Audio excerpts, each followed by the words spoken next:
zusammen, ich bin's wieder, Neltarios, euer Game of Thrones Chronicler. Heute mal mit einem kleinen Bericht vom Pioneer Server mit dem neuen Event Battle of the Narrow Sea. Ich konnte heute schon ein bisschen reinschauen, weil wir einen Zugang bekommen haben, um euch das Ganze, bevor es startet, schon in einem Video mal nahe zu bringen. Okay, dann fangen wir doch gleich mal mit dem Ganzen an. Also wenn das Event startet, bekommt ihr hier oben wieder das Icon für das Event. Da klickt ihr einfach drauf und dann kommt dieser Screen. Hier sind so ein paar Sachen letztendlich. Einmal geht es hier gleich in die Quest, also in die Geschichte, die hier miterzählt wird. Ihr habt hier unten noch, auf Englisch heißt es Modify Your Warship. Da könnt ihr sozusagen euer Kriegsschiff dann später anpassen. Wenn wir da mal draufklicken, seht ihr hier, ich habe schon ein bisschen gespielt, könnt ihr Talentpunkte vergeben. Zum Beispiel hier Total Attack könnt ihr erhöhen, Infanterieangriff, Kavallerieangriff. Eure Armeegröße, die ist vorgefertigt und die könnt ihr dadurch eben nur erhöhen. Dann das Supply Limit könnt ihr erhöhen, wie effizient ihr seid, wenn ihr unterwegs seid. Das seht ihr dann später noch auf der Karte, was das bedeutet.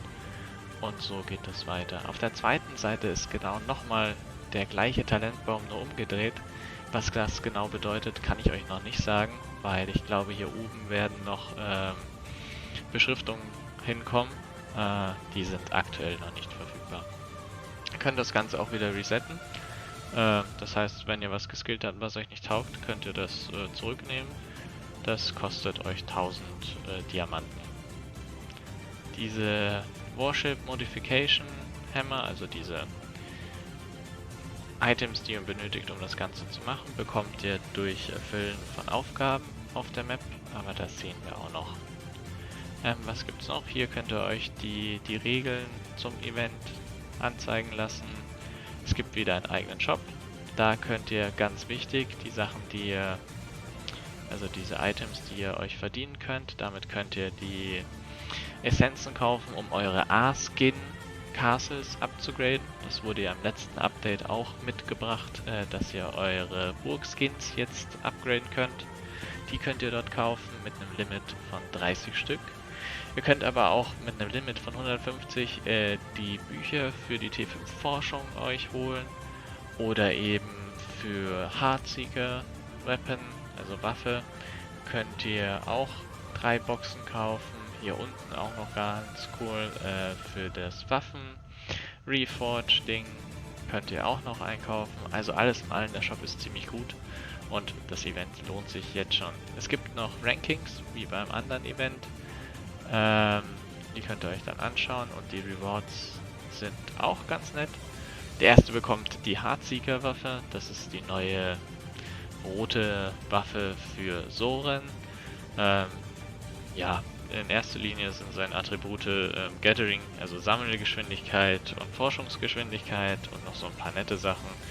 Aber ja, wer sie braucht, kann gerne so spielen, dass er auf Rang 1 kommt.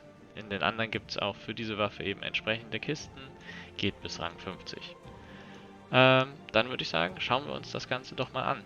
Ihr startet dann hier unten mit eurem sozusagen Kriegsschiff. Ihr startet dann hier unten mit eurem Kriegsschiff. Ihr seht, da sind noch ein paar andere Chronicler, die das Ganze auch anschauen. Ihr habt dann hier sozusagen oben nochmal die Regeln, nochmal euer Schiff anzupassen. Dann habt ihr die Stufen-Quests, das heißt die einzelnen Aufgaben, die ihr pro Stufe erledigen müsst. Da könnt ihr draufklicken, dann seht ihr, die ersten 2 sind schon erledigt. Diesen Leuchtturm einnehmen, ein Kriegsschiff vom Gegner vernichten und aktuell muss wieder ein Leuchtturm eingenommen werden. Die Belohnung seht ihr hier auch wieder sehr nett. Einmal diese Items, die ihr braucht, um euer Kriegsschiff anzupassen. Dann gibt es hier SS-Truppenmedaillen, A-Truppenmedaillen, bisschen Gold, Forschungs-Speed-Ups und auch Bubble-Items. Was die Rewards für die Stufe 2 und für die Stufe 3 sind, kann ich euch noch nicht sagen. Die sind noch nicht freigeschaltet, genauso für Stufe 4. Gut, dann habt ihr hier oben noch eine kleine Battle Map. Da seht ihr, dass die Region gerade freigegeben ist. Was ganz cool ist, ihr könnt über die Koordinaten zu den einzelnen Questbereichen gerade springen. Da müsst ihr nicht suchen oder dergleichen. Ihr seht auch hier, die Regionen sind noch nicht frei. Gut, was müsst ihr machen? Achso, vorab noch vielleicht ganz interessant. Ihr müsst eure eigenen Truppen mitnehmen, die sind völlig irrelevant. Ihr bekommt bei jeder Runde, die ihr sozusagen Schiff fahrt, ihr könnt maximal 6 Mal am Tag auch fahren. Das heißt, wenn ihr diese Truppen aufgebraucht habt, könnt ihr zurück zum Hafen und könnt nochmal neu rausschicken. Das Ganze 6 Mal und ihr bekommt vom Spiel immer 1.000.000 T4 Infanterie, Kavallerie, Speer und Bogenschützen. So, was müsst ihr machen? Das ist, glaube ich, das Interessanteste überhaupt. Mit eurem Schiff macht ihr euch jetzt auf den Weg. Ihr seht hier gibt es solche Schiffwracks. Die müsst ihr durchsuchen. Dafür habt ihr hier oben diese Supplies. 1000 Stück pro Versuch, den ihr habt, von diesen 6, die ich vorhin erwähnt habe. Damit könnt ihr diese Schiffwracks plündern. Und ich würde sagen, das machen wir jetzt mal. Das heißt, ihr klickt da drauf. Dann habt ihr oben plündern. Ihr könnt bekommen dieses Mysterious Treasure Item. Bis jetzt hatte ich noch keins. Oder ihr bekommt eben diese Treasure-Karten-Fragmente, also für Schätze. Es kostet immer 20 von diesen Supplies, dieses Plündern. Dann probieren wir es mal. Das Schiff fährt dann hin, soweit so gut. Und genau. Ihr bekommt dann immer die Möglichkeit zwischen 3 Sachen zu wählen, die ihr dort findet. Einmal könnt ihr eure Stats verbessern. Jeder hat am Anfang die gleichen Stats und kann sie durch dieses Plündern sozusagen verbessern, um dann später im Kampf gegen die NPCs besser dazustehen. Oder ihr könnt eure Kommandanten auf 4 Sterne bringen.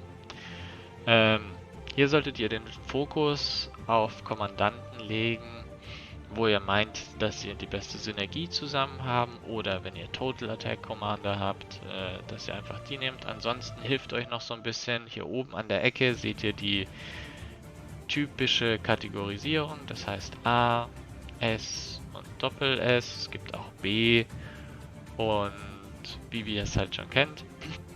Meistens ist Doppel S das Beste wie immer. Hier in dem Fall ist es Speer auf Kaff Counter. Plus 24%, das ist sehr gut, das werden wir jetzt erstmal nehmen. So, dann haben wir auch das erste schon geplündert und letztendlich macht ihr das jetzt, bis eigentlich eure Supplies aufgebraucht sind. Das heißt, ihr klickt das nächste an, plündert hier auch wieder, fahrt hin und habt dann wieder die Möglichkeit aus 3 zu wählen. In dem Fall nehmen wir Infanterieangriff, zack. Das nächste plündern.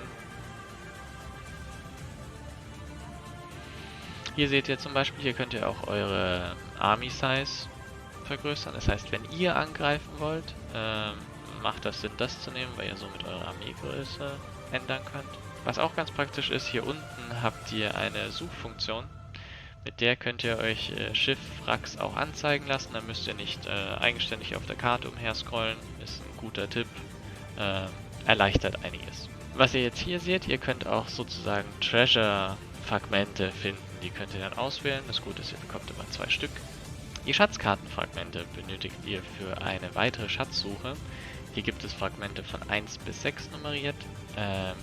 In der Auswahl bekommt ihr immer 2 davon, allerdings sind es immer die gleichen. Das Gute ist, ihr könnt sie auch tauschen innerhalb der Allianz.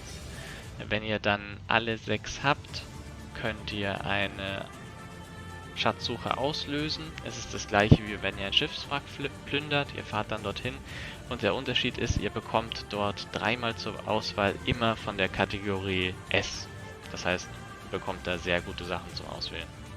So, was ihr jetzt hier seht, es gibt auch die Möglichkeit, dass ihr sozusagen Side-Effects, also Seiteneffekte auswählt, wie das War Correspondent. Das bedeutet, wenn ihr das auswählt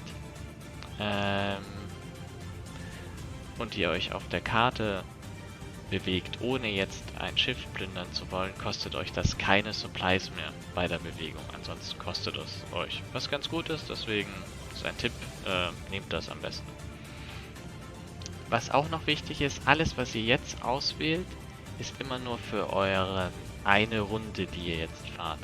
Das heißt, wenn ihr zurückgeht, wieder in euren Hafen und eine nächste Runde startet, sind alles, was ihr bis jetzt ausgewählt habt. Was wir jetzt hier sind, 2 weitere Auswahlmöglichkeiten, die uns dieses Event bietet. Ihr könnt einmal auswählen, dass ihr mehr Truppen habt. In dem Fall hier könnt ihr nochmal 100.000 weitere Infanteriesoldaten eurer Armee hinzufügen. Dann habt ihr statt 4 Millionen 4,1 Millionen, was ganz praktisch ist, wenn ihr einfach länger angreifen und verteidigen wollt. Ihr könnt aber auch auswählen, so wie hier, dass ihr bis zu 40 Mal einen möglichen Angriff auf euch sozusagen ausweicht oder ihm zumindest entgeht, was auch ganz praktisch ist.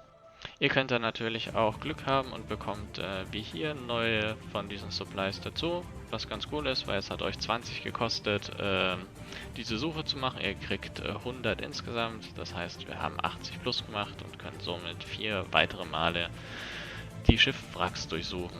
So, was jetzt noch interessant natürlich ist, es geht nicht nur um die Schiffwracks zu plündern, weil warum macht ihr das? Letztendlich plündert ihr die Schiffwracks, um euch selbst zu stärken, also quasi um euer Schiff zu verbessern, um dann letztendlich in die Schlacht zu ziehen gegen die Eisenflotte. Es gibt hier mehrere Möglichkeiten, also ihr könnt einmal ganz einfach hier in die Mitte dieser Flotte fahren und darauf warten, dass die euch angreifen. Somit müsst ihr nur verteidigen und euch sozusagen nicht bemüßigt fühlen, eure Supply dafür zu benutzen. Also ihr wartet einfach, irgendwann beginnt ihr euch anzugreifen. Wenn ihr verteidigen wollt, dann gilt als Verteidigungsformation immer die, die ihr auf eurer Mauer eingestellt habt. Das heißt, habt ihr jetzt bei eurer Plünderungssuche Kommandanten bekommen, die auf 4 Sterne sind, die anderen nicht, dann passt eure Mauer am besten an und setzt diese Kommandanten zur Verteidigung. Was ihr natürlich auch machen könnt, ist in die Offensive zu gehen. Das funktioniert ganz klassisch. Ihr klickt ein Schiff an, seht, ein Angriff kostet uns 50 von den Supplies, geht auf Angriff, wählt letztendlich eure Truppen aus, die ihr zur Verfügung habt und letztendlich nehmen wollt. Ich nehme jetzt einfach mal irgendwas. Und dann stellt ihr die Truppen an und dann greift ihr an. Ihr bekommt dann, wie ihr es vom PvP gewohnt seid, einen Kampfbericht und könnt dann nochmal schauen, was für einen Schaden ihr gemacht habt. Ich muss zugeben, in der Stufe 2, die ich auch gespielt habe, war es wesentlich angenehmer, einfach sich angreifen zu lassen, weil er dadurch einfach wesentlich mehr Punkte generiert. Während ihr unterwegs gewesen seid, um die Schiffswracks zu plündern, könnt ihr auch danach nochmal nachschauen, was ihr jetzt eigentlich ausgewählt habt. Indem ihr hier unten auf dieses Horn geht, bekommt ihr eine Übersicht. Zum Beispiel hier seht ihr, welche Kommandanten ihr auf 4 Sterne erhöht habt. Hier unten seht ihr auch nochmal, welche Armeeboni ihr ausgewählt habt. Oder hier unten, was ihr ausgewählt habt, was nicht direkt Kampfstats sind. Was noch zu erwähnen werde für das Ranking: Wundert euch nicht, wenn ihr unterwegs seid, gerade in der ersten Runde, und Punkte generiert, werdet ihr die noch nicht sehen. Weil was von euch als Punkte dort in dieser Rangliste geführt wird, ist immer eure beste abgeschlossene Runde. Das heißt, alles was ihr in der aktuellen Runde macht, wird quasi gezählt und wird dann erst für die Rankings genommen, wenn ihr diese Runde final abgeschlossen habt. Das heißt, nicht wundern, in der ersten Runde, wenn ihr ganz frisch auf der Map seid, werdet ihr noch keine Punkte von euch sehen. Die schöne Sache hierbei ist, bis jetzt, also das was wir getestet haben, musstet ihr keine eigenen Truppen hierfür benutzen. Somit ist es wunderbar, das heißt, ihr verliert aktuell nichts und gewinnt einfach nur. Wie ihr gesehen habt, jetzt, wenn ihr ein bisschen rumsteht, greifen euch auch die NPCs an, was, wie erwähnt, der einfachere Weg ist, um auf Punkte zu kommen.